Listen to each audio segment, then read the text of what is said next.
Bonjour à tous, merci d'être si nombreux sur cette plénière d'ouverture de la Paris Retail Week.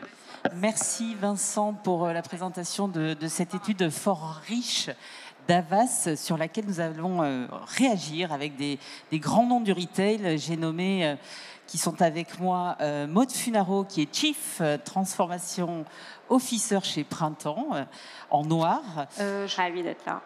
Ensuite, nous avons Cédric Taravella, qui est vice-président digital de Don't Call Me Jennifer, et Anne-Laure Feldkricher, directrice stratégie et transformation du groupe Fnac Darty. Bonjour à tous les trois. Alors peut-être pour commencer, avant de rentrer dans le vif des débats sur effectivement le commentaire de cette étude d'Havas et des grandes attentes des retailers, je vais vous demander un petit mot de présentation. Votre fonction au sein de votre entreprise et vos missions principales. Qui veut commencer? Maud, peut-être. Ouais. Bonjour à tous, ravie d'être là. Donc, Maud Funaro, moi j'ai rejoint le Printemps en février, donc pendant la fermeture des magasins. Et je suis en effet directrice générale de la transformation du groupe. Je coordonne le plan de transformation qui est un vrai 360 sur tous nos sujets. Et en particulier, je m'implique beaucoup en direct dans les sujets de personal shopping, de food, de services, d'expérience, qui sont les grands enjeux de transformation et les plus transverses de notre business. Très bien, on aura l'occasion d'y revenir. Cédric Taravella, un petit mot de vos missions principales au sein de Don't Call Me Jennifer. Alors, Don't Call Me Jennifer, c'est une marque de textile dédiée aux adolescentes. Et quand elle a été reprise par les équipes actuelles il y a 3 ans, c'était une marque qui était un peu en souffrance et qui s'est reconstruite en devenant, c'était une conséquence de sa reconstruction, finalement un média adolescente. Et ça change complètement la perspective du business de vraiment partir d'une communauté pour décliner ensuite en magasin et en digital ce business. Et donc moi, je suis arrivé pour accélérer ce début de belle histoire. Très bien. Anne-Laure Feldkricher, directrice transformation et stratégie. Je sais que vous tenez au mot transformation parce que c'est un peu le... C'est le mot à la mode. C'est le mot à la mode. Mais on en parle beaucoup. Bonjour à tous. Donc Fnac Darty, j'espère qu'on compte de nombreux clients de Fnac Darty, des enseignes dans la salle. Donc un acteur omnicanal de référence sur ces marchés.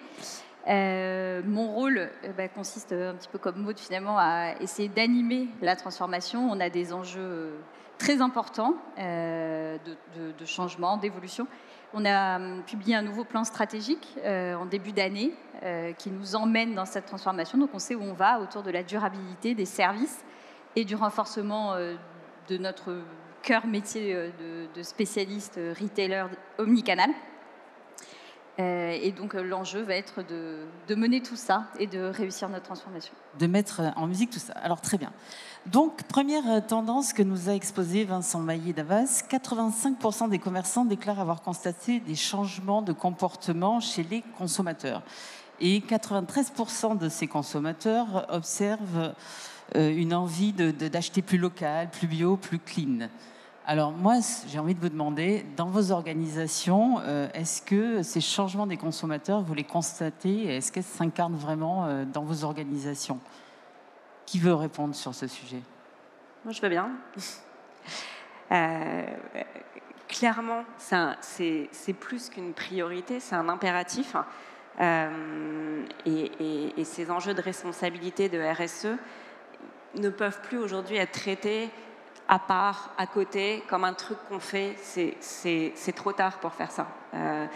Et donc au printemps, comme dans plein d'autres groupes, et je pense que c'est le cas aussi chez mes collègues, non seulement on a pris le sujet à bras-le-corps, mais il est au cœur de notre stratégie.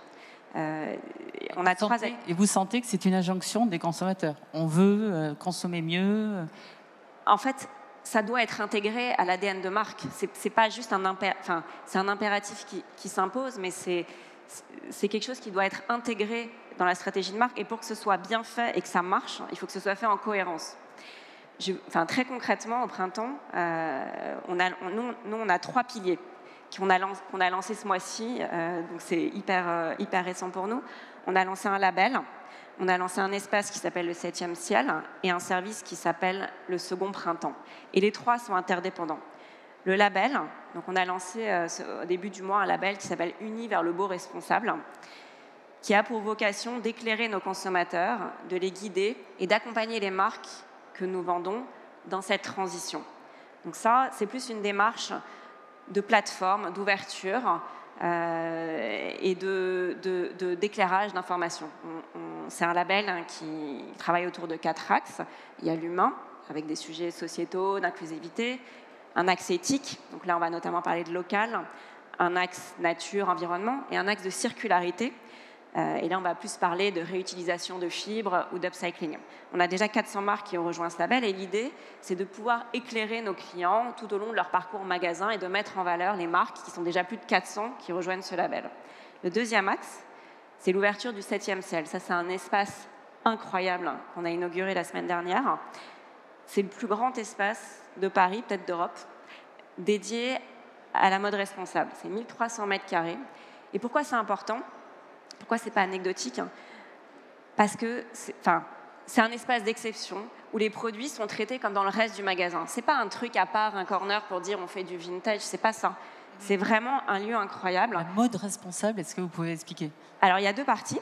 Il y a une sélection de produits vintage de luxe et des marques qui, bien sûr, font partie du label, de mode, mais aussi de lifestyle, de déco, soit de seconde main, soit responsable, ou d'upcycling, des services autour de ces thèmes-là qui vous permettent de transformer les vêtements que vous ne portez plus, et des conférences et animations autour de la circularité. Cet espace, on a été vraiment au bout de la démarche. C'est un espace qui n'avait pas été montré au public depuis des décennies, qu'on a réouvert avec des meubles et du merch upcyclé, etc. Et ce qui est important, c'est que ces produits, on les traite comme du neuf. D'accord. Ok, très intéressant. Donc on voit effectivement toute cette dynamique autour de ces thématiques-là. Peut-être une dernière chose avant que je... Alors, une dernière chose, c'est le second printemps. En fait, c'est un service de rachat des produits de nos clients et la boucle est bouclée. Et voilà, et juste pour conclure, je pense que le point important pour que cette démarche locale, circulaire, porte et soit dominante, c'est de la lier au cœur business. D'aller au cœur business, l'intégration du circulaire, effectivement, de manière très concrète. Cédric Taravella, au sein de Don't Call Me Jennifer, est-ce que vous êtes aussi dans ces thématiques-là ? Alors, on ne peut pas ne pas y être, et je rejoins Maud dans le sens où c'est un engagement de toute l'entreprise qui est hyper important à lancer, et même on pense que l'engagement RSE est plus fort et plus violent et plus radical que la transformation digitale. C'est vraiment quelque chose de fort. Jennifer, depuis 3 ans, est très engagée sur l'aspect social, avec notre valeur zéro étiquette qu'on met beaucoup en avant, et pour libérer les adolescents justement de toutes les étiquettes qu'ils ont tendance à se mettre entre eux. Et sur l'axe écologique, on est également très actifs. On n'est pas les premiers de la classe, surtout dans le mass market, c'est un vrai sujet, mais on est très actifs. Le point compliqué, je trouve, c'est qu'il y a un énorme paradoxe sur le sujet du RSE, parce que c'est une évidence qu'il faut y aller, mais la consommation, elle est aussi énormément, je parle dans le domaine de la mode, chez des acteurs chinois comme Shein, ou même AliExpress en dehors de la mode, c'est des croissances absolument radicales, c'est de la surconsommation à l'excès, et en réalité, pour les étudiantes, le volume de vente de Chine à lui tout seul est supérieur à Zara en France. Et donc l'impact écologique... Il n'y a pas des injonctions contradictoires finalement. Complètement. Et donc du coup, il faut vraiment se dire que le RSE, c'est un engagement d'entreprise qu'il faut prendre et non pas un projet héroïste, parce que la consommation, elle a tous ses paradoxes. D'ailleurs, nous-mêmes, à titre personnel, on a plein de paradoxes sur ce sujet. Absolument. Alors, on a vu effectivement l'exemple du printemps qui prend le projet à bras de corps, ou également au sein de Don't Call Me Jennifer, comment vous présentez ce sujet. Sur les biens culturels et la FNAC, comment est-ce qu'on intègre cette dimension effectivement d'économie circulaire Alors, je rebondis sur ce que tu disais, parce qu'effectivement, ce qu'on voit avec la crise, c'est plutôt une polarisation des comportements et une accélération. La polarisation, elle est assez forte sur ces enjeux de consommation responsable. On voit qu'il y a une partie des consommateurs qui sont assez peu sensibles à ces sujets, un ventre mou qui s'est un peu polarisé dans les deux côtés, et puis des consommateurs qui deviennent plus sensibles. Bon, nous, côté entreprise, finalement, ce qui est important, et je vous rejoins complètement, c'est que ça soit très ancré dans la stratégie. Et pour ça, il faut trouver un angle. Parce qu'on parle de RSE, mais en fait, la RSE, c'est super large. Donc, quel est l'angle ? Nous, pour Fnac Darty, l'angle, il est très clair, c'est l'allongement de la durée des produits. Et ça, c'est un engagement très fort et très clair qui est aujourd'hui dans notre raison d'être, dans notre mission. Et on la décline de 2 manières. Pour les clients, et pour les fournisseurs. Et donc là, on se vit finalement comme une plateforme, enfin un écosystème, on fait partie de l'écosystème. Pour les clients, l'enjeu, ça va être finalement de sortir du produit, de l'achat d'un produit qu'on va jeter derrière, et vous savez tous, et vous le vivez, que le sujet de recyclage des produits électroniques, c'est assez clé. Bref, donc sortir de l'achat d'un produit pour accompagner le client vers plutôt des services autour de l'usage, l'accompagner dans son usage avec l'écosystème de services qui est adapté. Donc ça va de la réparation, de la récupération des produits, de le recyclage des produits, l'offre de seconde vie, les services qui vont permettre de réparer au lieu de jeter. Et c'est notre nouveau service Dartimax lancé maintenant il y a 1 an et demi qui vise vraiment à réparer le produit. Donc on va essayer d'accompagner le consommateur qui, certains sont prêts, mais ils ont quand même besoin de savoir comment on va faire et avoir les services pour le faire. Et puis d'autre part, pour les fournisseurs, là aussi, on cherche à les accompagner. Et on a fait, on a parlé de data tout à l'heure, on a fait quelque chose d'assez précurseur, on a ouvert nos données, on a des millions de données de SAV, grâce à tout l'historique du SAV Darty.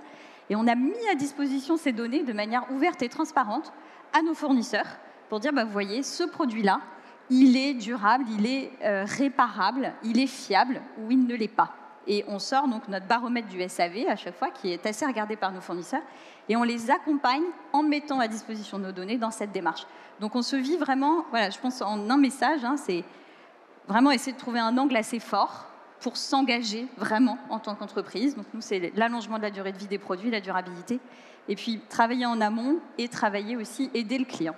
D'accord, et avec un vrai challenge de toute la chaîne finalement d'acteurs qui sont complètement, ça commence très en amont, bien sûr. Très bien, parfait. Seconde tendance mise en avant dans l'étude Havas sur laquelle je vais vous demander de réagir. Alors, 62% des retailers interrogés constatent que les consommateurs viendraient moins dans les magasins physiques. Est-ce que vous, au sein de vos enseignes, vous avez noté cette baisse de fréquentation? Est-ce qu'elle est compensée pour partie par le digital? Comment vous voyez ce sujet-là? Cédric. Je peux démarrer. Alors, c'est sûr que dans un marché constant ou en légère décroissance selon les secteurs d'activité, le fait que l'e-commerce passe de 0 à 20% ces dernières années, ça fait forcément une prise de part de marché au magasin. Mais je pense que le sujet est bien plus complexe que ça. Par exemple, je pense qu'à un site e-commerce, il y a plein de gens qui ne vont pas aller en magasin parce qu'ils sont allés sur un site e-commerce, qu'ils ont trouvé que l'offre était moche, et ils ont décidé du coup de ne pas aller en magasin. Donc, il y a beaucoup plus de perte de trafic à cause d'un mauvais site qu'à cause des 2% qu'on transformait sur le site. Et là où je veux en venir, c'est que ce qui fait aussi la perte de trafic en magasin, c'est globalement une différente échelle de valeur qu'il y a dans le cœur des consommateurs. Si je parle de la mode, la mode, elle est concurrente avec Netflix, elle est concurrente avec les smartphones, elle est concurrente avec tous ces achats contraints. Un smartphone, ça coûte plus de 500 € et on dépense 500 € par an en moyenne en mode. Donc on voit vraiment que c'est un vrai concurrent. Et donc si on veut garder du trafic en magasin et globalement sur notre marque, il faut faire des produits tellement plus forts qu'avant qu'on ne peut pas se contenter de vivre dans nos business models précédents. Et donc ce qui fait fondamentalement la baisse de trafic, c'est aussi la perte de valeur des produits qu'on propose. Après, il y a une baisse de trafic, mais ça peut être aussi un trafic plus qualitatif, des gens qui achètent davantage, donc c'est effectivement à nuancer. Maud, vous nous avez parlé de l'espace que vous venez expérientiel, que vous venez de lancer. Alors, en termes de trafic en général, nous, comme nos concurrents grands magasins, on a quand même subi une fermeture à peu près continue hors Noël de novembre à mai. Donc, évidemment, c'est compliqué pour le trafic. Et la clientèle internationale n'est pas encore revenue. Donc mécaniquement, le trafic en pâtit, ça c'est certain. Moi, je voulais quand même rebondir sur ton point que je trouve très intéressant sur le fait que les concurrences de la mode sont aussi Netflix, le smartphone, etc. Alors, le printemps n'est pas exactement sur le même positionnement que Jennifer. Néanmoins, c'est une destination, c'est un lieu de vie, c'est un lieu expérientiel et il faut aller de plus en plus vers ça. Et donc, plus on sera capable de proposer une expérience, une destination, une concurrence à Netflix, plus en fait les clients auront envie de quitter leur canapé pour venir. Et ce qu'on constate, nous, depuis la réouverture, en tout cas sur les clients locaux, c'est qu'ils le font. parce qu'ils ont envie de sortir, ils en ont marre de Netflix, et ils sont contents de revenir. Donc le trafic est plutôt bon sur cette clientèle. Et juste un dernier point rapide, pendant les fermetures, donc il y a bien sûr le digital, hein, ça c'est certain, mais on a aussi développé un nouveau canal qui est la vente à distance. D'abord auprès de nos clients fidèles qu'on a rappelés, et on a entretenu le lien comme ça, mais on a aussi recruté des nouveaux clients. Et ce qui est assez incroyable, c'est que ce canal, il continue de perdurer après la réouverture. Pourquoi ? Parce qu'on a créé un nouveau service qui crée du lien, de l'intimité, et qui finalement répond à un besoin complémentaire. Et donc je trouve que c'est aussi un intérêt de cette période. Bien sûr, ça a développé le digital, et bien sûr, il faut renforcer la dimension expérientielle de nos magasins, ça c'est certain. Mais on s'est aussi rendu compte qu'on pouvait créer du lien avec du digital, avec du physique, en mélangeant ça et en créant une nouvelle expérience. En trouvant les bons dosages. D'accord. Au sein de Fnac ? Oui, là-dessus, je trouve que c'est un petit peu un faux débat. Le sujet, c'est pas tellement le trafic en magasin, vous l'avez dit très justement, à la fin, c'est une équation de top line. Donc, il y a le trafic, il y a le panier moyen, il y a le taux de transfo. Et surtout, aujourd'hui, on a 80% des parcours qui sont complètement omnicanaux. On ne parle plus d'omnicanal, on parle même d'unicanal. En tout cas, on essaie de tendre vers ça. Donc, c'est comment est-ce qu'on fluidifie l'ensemble du parcours. Le magasin, il a pleinement son rôle. Le web, il a pleinement son rôle. Et l'enjeu, c'est comment on les rend compatibles et on les met ensemble. Et peut-être, c'est vrai qu'on a passé beaucoup d'années à parler de la digitalisation des magasins. Et on n'y est pas, il y a encore plein de choses à faire. D'ailleurs, là-dessus, il faut assez vite s'éloigner du gadget, parce que c'est jamais scalable. Excusez-moi pour l'anglicisme. Enfin bref, on n'arrive pas à le déployer à l'ensemble du réseau. Donc, c'est vraiment la digitalisation, mais pour un usage. Et nous, on réfléchit beaucoup en ce moment sur l'inverse, c'est-à-dire comment est-ce qu'on vient humaniser le web. Donc, finalement, à l'inverse, des magasins, humanisation du web. Et là, il y a plein de choses à faire qui vont rendre de l'aspérité à une plateforme web. Finalement, vous venez chercher un produit. Soit vous savez exactement ce que vous voulez du prix et voilà, finalement, le produit. Soit vous avez aussi besoin de conseils. Vous cherchez, quand vous achetez un aspirateur, vous ne savez pas quel aspirateur, ça arrive tous les 3 ans ou 4 ans, j'en sais rien, mais vous ne savez pas quel aspirateur chercher. Donc là, c'est comment on vous aide, comment est-ce qu'on remet du conseil au cœur des sites. Et on teste quelque chose de super intéressant qui est le live vendeur. Donc on met nos vendeurs maintenant au centre des sites et on va le scaler, mais pour donner du conseil. Donc franchement, ce débat du trafic en magasin, je pense que on est un peu au-delà de ça. C'est comment on rend les canaux uniques et comment on va rendre l'aspérité et en humanisant le web. Oui, mais le point d'humaniser le web est très intéressant et on voit de plus en plus d'initiatives. Je pense notamment à Longchamp, où on peut avoir des conseils des vendeurs en magasin via le site web. Voilà, c'est vraiment la tendance que vous évoquez. D'un côté, effectivement, rendre le magasin plus expérientiel, mais également le digital plus humain. Oui, et puis vos besoins sont différents. Ça veut dire qu'il y a des achats qui sont investis. En fait, on voit qu'il y a une dichotomie entre l'achat très guidé, vous savez, le prix, et puis il y a des achats investis. Les achats investis, ils peuvent être culturellement investis comme un livre, où vous avez besoin du conseil libraire, ou il peut être financièrement investi comme une machine à laver, où vous voulez du conseil et voir un vendeur. Là, c'est une parfaite illustration. Les deux canaux sont parfaitement complémentaires. Donc, comment est-ce qu'on vient plus les unifier? Ça pose plein de questions aussi sur les systèmes IT qu'il y a derrière, évidemment, parce qu'il faut les faire évoluer et continuer à les transformer pour rendre ce retail unifié.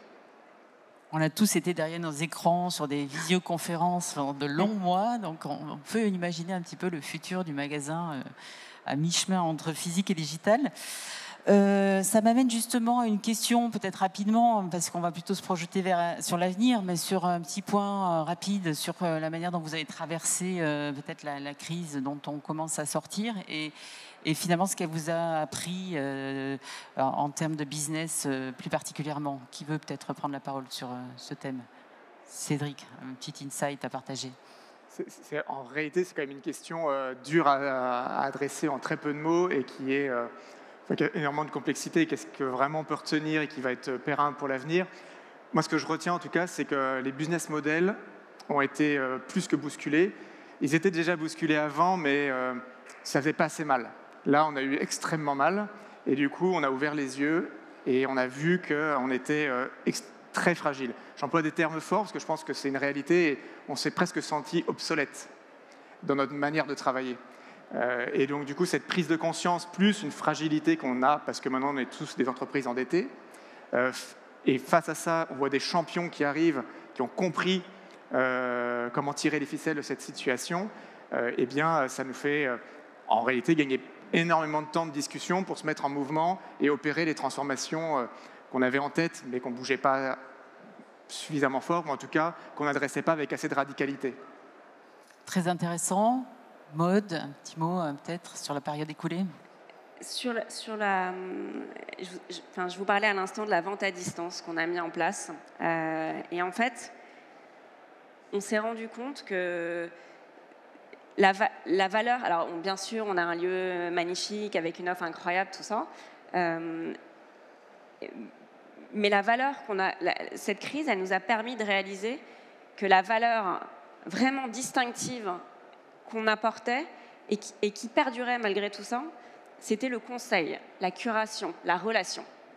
Et en fait, quand on a lancé cette vente à distance, ce sont nos personal shoppers qui ont parlé à des clients, soit qu'ils connaissaient déjà, soit qu'ils ne connaissaient pas encore, pour répondre à leurs besoins. Et en fait, on s'est rendu compte que ce service-là, qui était avant la crise assez confidentiel, VIP, on s'est rendu compte qu'on avait une opportunité business incroyable pour le démocratiser et le digitaliser.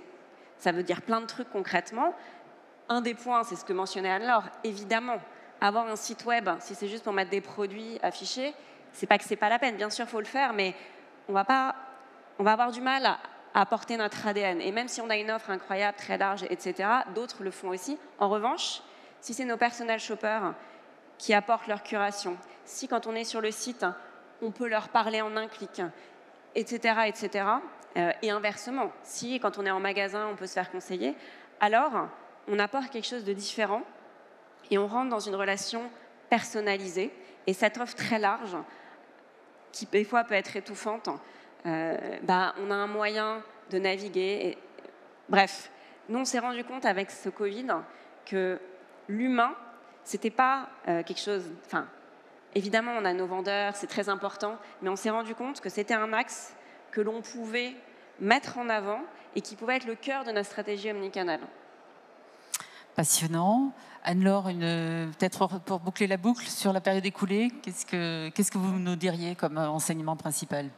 Alors déjà, un peu de tarte à la crème, mais effectivement, rien de fondamentalement nouveau, que des accélérations. Je pense qu'on en tire quand même des leçons sur l'interne et sur l'externe.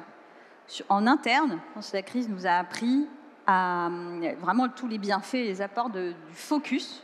On a dû être très focus et de la transversalité accrue pour répondre à des urgences, à des problématiques urgentes qui se sont imposées à nous. Et ça, du coup, la question est très intéressante, c'est comment est-ce qu'on garde la transversalité et le focus une fois qu'on est sorti de la période de crise qui l'impose.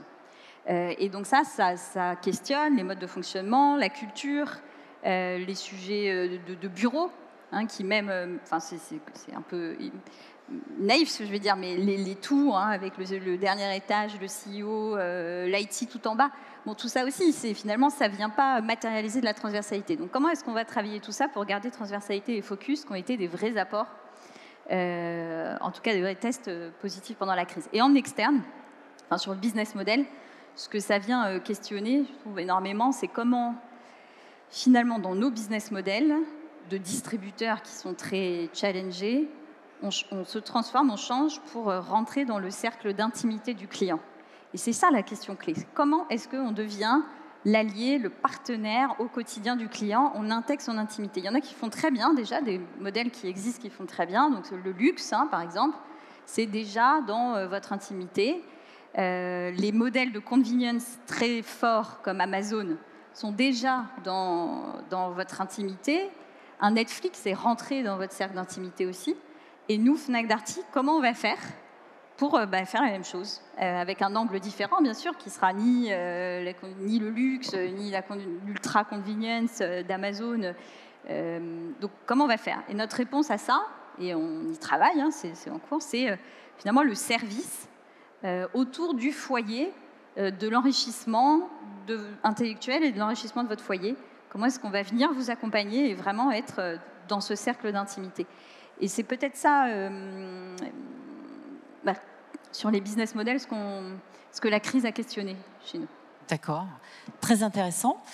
Alors, on va repartir sur les enseignements de l'étude Havas et je vais vous faire réagir sur cet insight qui a été mis en avant dans cette étude. 81% des retailers interrogés, pour 81% des retailers interrogés, le social commerce va progresser. Alors, vous êtes 3 marques avec les 2 pieds dans le digital et dans les tendances. J'ai envie de vous demander quelles opérations vous projetez de lancer sur ces nouveaux canaux de commercialisation, social commerce, et sont-ils prometteurs de votre point de vue? Peut-être Cédric, vous êtes sur une cible tout à fait en affinité avec le social. Nous, on fait partie des 82%. Enfin, nous, clairement, on se considère comme étant à 100% dans le social commerce. Et on veut l'être à 200%. Enfin, on met toute notre vision, notre stratégie, notre énergie dans cet axe-là. Social, après, on voit un axe média avec ça, ou en tout cas des médias supportés par les réseaux sociaux. Et on veut véritablement être le média ou les médias qui intéressent le plus la tranche d'âge des adolescents et d'être tout le temps avec eux au quotidien, créer une énorme empathie qu'on va monétiser finalement avec des magasins et avec un site e-commerce. Mais vraiment, tout notre axe est dessus. Et précisément, ça doit se décliner. Enfin, nous, le magasin, c'est le cœur de notre expérience, c'est le cœur de la vie de Don't Call Me Jennifer, et ça le restera parce que ça se passe extrêmement... Enfin, on arrive vraiment à transformer ce qu'on va tirer chez les médias dans le magasin. Et donc, on y met toute notre énergie. Après, concrètement, qu'est-ce que ça veut dire? Ça veut dire accroître... Alors, on voudrait exponentiellement l'audience et l'engagement de tous les adolescents, masculins et féminins d'ailleurs, en France, et de pouvoir justement créer des contenus qui vont les intéresser, sur lesquels ils vont venir nous rejoindre, et finalement devenir ce qu'on appelle la BFF, donc la meilleure amie ou le meilleur ami de chacun des ados, plus que de voir des clients. D'accord, ok, très bien, belle ambition. Maud, Anne-Laure, comment vous préemptez ce sujet du social commerce? Alors nous, on l'a clairement pris à bras-le-corps et on a lancé, avant l'été, notre live shopping. Et on l'a lancé avec des objectifs très clairs en tête, qui étaient vraiment de devenir un média, comme tu viens de le dire. Alors bien sûr, c'est commerce, c'est marchand, et les produits sont shoppables, et voilà, mais c'est une manière de présenter ce conseil, de présenter nos personnages shoppers, et on l'a plutôt pensé comme de l'entertainment. Donc ça s'appelle En mode printemps. Je vous invite à le regarder. On lance la saison 2 demain, 19h. C'est diffusé bien sûr sur notre site web pour créer de l'omnicanalité. Et donc là, on est dans l'aspect un peu marchand, mais sur Insta, sur YouTube, etc. On aborde des thèmes mode du moment ou une actualité du magasin. Et moi, ce que je trouve hyper intéressant avec ce format, c'est qu'on dit les choses autrement. Là, par exemple, demain, on fait un épisode dédié à la mode responsable, puisque c'est notre actu du moment. Mais on ne va pas expliquer le label, machin, l'espace, truc. Ça, c'est une autre prise de parole. Le live shopping, c'est complémentaire. Donc, on va expliquer comment une robe vintage, elle peut être portée de 8 manières différentes, quelle que soit votre morphologie, avec telle et telle pièce.